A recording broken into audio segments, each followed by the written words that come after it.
తాజా సమాచారం చూద్దాం. కాంగ్రెస్ మాజీ ఎంపీ కేకే నివాసంలో టీకాంగ్ ఎంపీలు భేటీయారు. మరింత సమాచారాన్ని మా రిపోర్టర్ కొండల్ అందిస్తారు. కొండల్, టీకాంగ్ ఎంపీల వ్యూహం ఏంటి?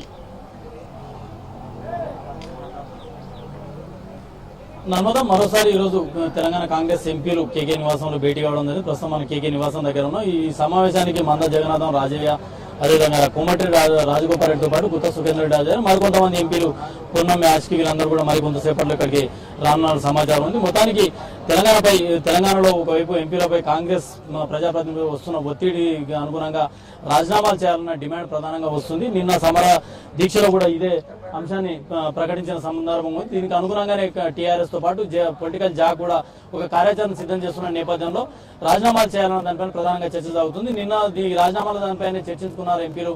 కాకపోతే కొంత భిన్నాభిప్రాయాలు వచ్చాయి. కొంతమంది ఎంపీ రాజీనామా చేయాలన్న దానిపై, కొంతమంది ఇప్పుడు ఒక కీలకమైన కీలక తరుణంలో కేంద్ర ప్రభుత్వం కీలకంగా నిర్ణయం తీసుకుని ఉంది. తెలంగాణకు అనుకూలంగా ఉన్న పరిస్థితుల్లో ఈ మనం రాజీనామాలు చేయడం ద్వారా అధిష్టానానికి కొంత ఆగ్రహం కల్పించే అవకాశం ఉంటుంది. కాబట్టి కొంత వేచి చూద్దామన్న ధోరణి కూడా మరోవైపు కనిపిస్తున్న నేపథ్యంలో ఈ రోజు మరోసారి ఎంపీలు సమావేశం కావడం జరిగింది.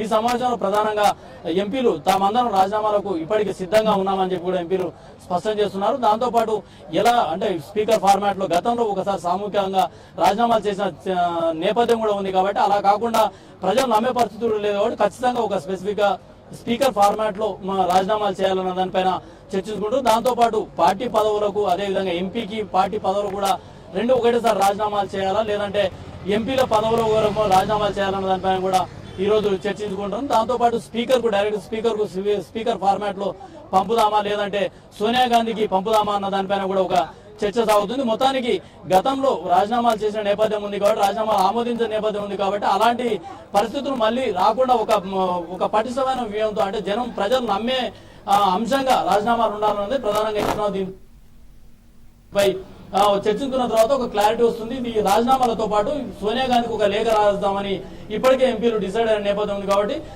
తెలంగాణపై కేంద్ర ప్రభుత్వం అంటే కాంగ్రెస్ అధిష్టానం సోనియా గాంధీ ప్రత్యేకంగా ఎప్పుడెప్పుడు ఏ సమయంలో ఏ మాటలు మాట్లాడారన్న దానిపై కూడా చెప్పే అవకాశం ఆ లేఖలో స్పష్టంగా ఉంది. మొత్తానికి ఈ రాజీనామాలపై చర్చించుకుంటున్నారు. ఒక క్లారిటీ కొద్దిసేపట్లో క్లారిటీ వచ్చే అవకాశం ఉంటుంది. రాజీనామాలపై ఎంపీలు అందరూ ఏకాభిప్రాయంతో ఉన్నారని ఎంపీలు స్పష్టం చేస్తున్నారు. నర్మదా. Right, thank you Kondal.